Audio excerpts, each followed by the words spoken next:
Hello friends, இன்னைக்கு வீடியோல என்ன பார்க்க போறோம்னா ₹1 மதிப்பு. ஒரு நாள் பள்ளி முடிந்து வீட்டுக்கு போகும் சிறுவன் அருண் ரோட்டோரத்தில் அழுது கொண்டிருந்த பாட்டியை பார்த்தான்.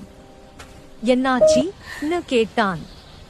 பால் வாங்க பணம் இல்லை கண்ணான்னு சொன்னாங்க. அருண் தன் பையில் இருந்த ஒரே ₹1 எடுத்து கொடுத்தான். அது அவன் பாஸ் கட்டண பணம். அந்த நாள் அருண் வீட்டுக்கு போக முடியல, நடந்தே போனான். அடுத்த நாள் அதே பாட்டி பள்ளி வாசலில் நின்று அருணை தேடினாங்க. கையில் ₹1. இது உன் அம்மாவுக்காக, நான் பால் கடை ஓனர்னு சொன்னாங்க. ₹1, ஒரு மனசு, ஒரு வாழ்க்கையை மாற்றுச்சு. நன்மை சின்னதா இருந்தாலும் அதன் பலன் பெரிய